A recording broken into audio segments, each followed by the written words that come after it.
परमात्मा की प्राप्ति का सरल उपाय क्या है?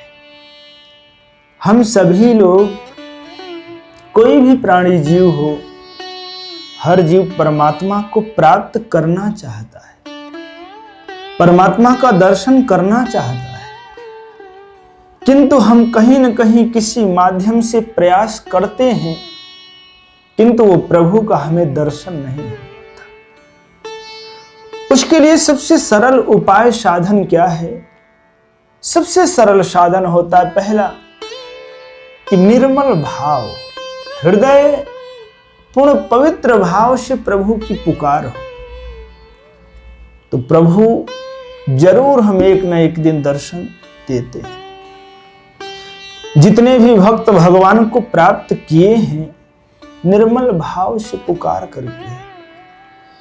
श्री हनुमान जी महाराज का जो जीवन चरित्र आता है, उन्होंने जीवन भर सिर्फ 2 काम किया है। अगर परमात्मा को प्राप्त करना है तो उनके पद चिन्हों पे हमें चलना हो। हनुमान जी महाराज ने पहला कार्य प्रभु के आदेश का पालन किया, और दूसरा कि उनके रोम रोम से प्रभु के नाम का जाप चलता रहता। भगवान ने जितने भी आदेश दिए, पूर्ण मन से प्रभु के आदेश का पालन किए, और रोम रोम से प्रभु का राम नाम जाप चलता रहता। और जब सब माता सीता की खोज करके भी आए, सब बहुत उत्साह देने लगे, उनकी बड़ाई करने लगे, तो हनुमान जी महाराज प्रभु के चरणों में जाके गिर गए, हाथ जोड़ के, प्रभु ये जो कुछ हुआ है आपकी कृपा से हुआ है प्रभु, मेरा कोई सामर्थ्य नहीं। वास्तव में प्रभु को पाने का एक नियम सरल यही है, सबसे सुंदर, कि संसार में हर कर्म करें प्रभु के आदेश की सेवा मान के, कर्तव्यनिष्ठ होके, और मन से प्रभु के नाम का स्मरण करते रहें, और सफलता भी मिले तो प्रभु के चरणों में सौंप दे, प्रभु आपकी कृपा से तब मेरी सफलता हो। अगर इस सरल माध्यम से हम लगे रहें तो एक दिन परमात्मा की प्राप्ति तो निश्चित हो जाती है।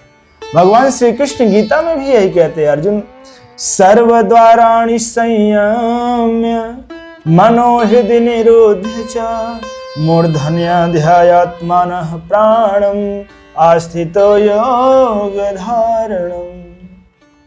ओम इत्येकाक्षरं ब्रह्म व्याहरन् मामनुस्मरन् यः प्रयाति त्यजन् देहं स याति परमां गतिम्। भगवान स्वयं कहते हैं, अर्जुन जो पूर्ण संयमित होकर के, इंद्रियों को संयमित करके, अपने मन को हृदय देश में स्थिर करके और प्रभु का ध्यान करते हुए, और प्रभु का ध्यान के साथ भगवत नाम जपता रहता है, वह एक दिन परम गति, स याति परमाम गति, एक दिन परम गति को, परमात्मा स्वरूप को प्राप्त कर लेता है। कितना सरल साधन भगवान ने दिया। मन पवित्र हो, और पवित्र मन से ईश्वर का ध्यान करते हुए, भगवत नाम जपते हुए, एक दिन हम भगवत स्वरूप को प्राप्त करेंगे। लेकिन इस कलयुग में प्रभु को पाने के लिए तो और सरल साधन महात्माओं ने, संतों ने कहा है, भगवत नाम जपो। कलयुग केवल नामय धारा, सुमिरी सुमिरी नर उतरहि पारा। अभाय कुभाय अनखयाल सहूं, नाम जपत मंगल दिशि दस। निर्मल भाव से भगवत नाम जप करता रहे जीव, तो भी उसका हृदय पवित्र रहेगा, तो भगवान जरूर एक दिन प्राप्त होते हैं। विशुद्ध भाव होना चाहिए, मन में छल कपट नहीं होना चाहिए। और भगवत नाम जप में इतनी सामर्थ्यता होती है कि नाम जप के द्वारा भक्त एक दिन भगवान तक को प्राप्त कर लेता है। कोई भी भगवान के जितने भक्त हुए हैं, सबने भगवत नाम जप के ही प्राप्त किया। चाहे ध्रुव हो, चाहे देवर्षि नारद हो, चाहे पूर्ण सुत हनुमान हो, सबने भगवत नाम जप किया। और संपूर्ण गीता में भगवान कृष्ण ने अर्जुन से 7 बार कहा है, अर्जुन ओम का जाप करो।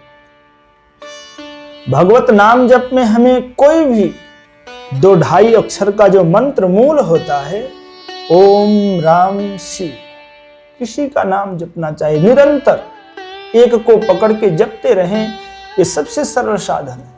ओम का अर्थ होता है वो माने अविनाशी परमात्मा, अहम माने स्वयं। जो अविनाशी परमात्मा हमारे स्वयं के भीतर है विराजमान, सर्वत्र कण कण में व्याप्त है, हम उस परमात्मा को पुकार रहे हैं। और इस तरह भगवत नाम जप के द्वारा क्रम क्रम से एक दिन परमात्मा तक को जीव प्राप्त कर लेता है। आज भी नासा के साइंटिस्टों ने खोज किया कि सूर्य के चारों तरफ निरंतर 24 घंटे सिर्फ ओम की ध्वनि का उच्चारण चलता रहता है। तो ये जो हमारे जितने शास्त्र हैं, वेद पुराण हैं, जितने मंत्र बने हैं, सबसे पहले ओम लगा रहता है। ओम का अगर उच्चारण करते उसमें उतनी सामर्थ्यता होती है, हमारा शरीर पॉजिटिव होता है, ईश्वरीय शक्ति का संचार होता है और निर्मल मन होते होते गिन जीव पर भगवत स्वरूप तक को प्राप्त कर लेता है। और सबसे सरल साधन यही है, भगवत नाम जप, भगवत कीर्तन इस कलयुग में, जो कि परमात्मा तक की दूरी तय करा देते हैं। हमारे पूज्य दादा गुरुदेव भगवान जो चित्रकूट के परमहंस हुए हैं, बहुत बड़े संत महापुरुष इस कलयुग में, वो जब साधु संत बन के और अपनी कुटिया में रहते थे, उनके मित्र लोग आए, बोले महाराज जी आप तो संत हो गए, हम जीवों का कल्याण कैसे होगा, हम लोगों को भगवान कैसे मिलेंगे। तो सबने एक नियम बनाया कि सुबह 4 बजे उठ के ढोल मजीरा लेकर के और पूरे गांव की परिक्रमा करते हुए भगवत नाम कीर्तन करते थे प्रभात फेरी। ये नियम बना लिए, धीरे धीरे पूरे गांव के लोग उठ जाए, सब उस प्रभात फेरी में सम्मिलित हो जाए। एक दिन क्या हुआ, पूज्य महाराज जी बैठे हुए थे 2 बजे उठ के ही ध्यान में, और 4 बजे कीर्तन की मंडली के साथ जाना भूल गए। सुबह हो गया, उजाला हो गया, सब गांव के लोग आने लगे, महाराज जी आज मंडली किधर से चली गई, आज मंडली नहीं दिखी, हम लोग खड़े थे। बड़े भाव से सबको आके खड़े हुए।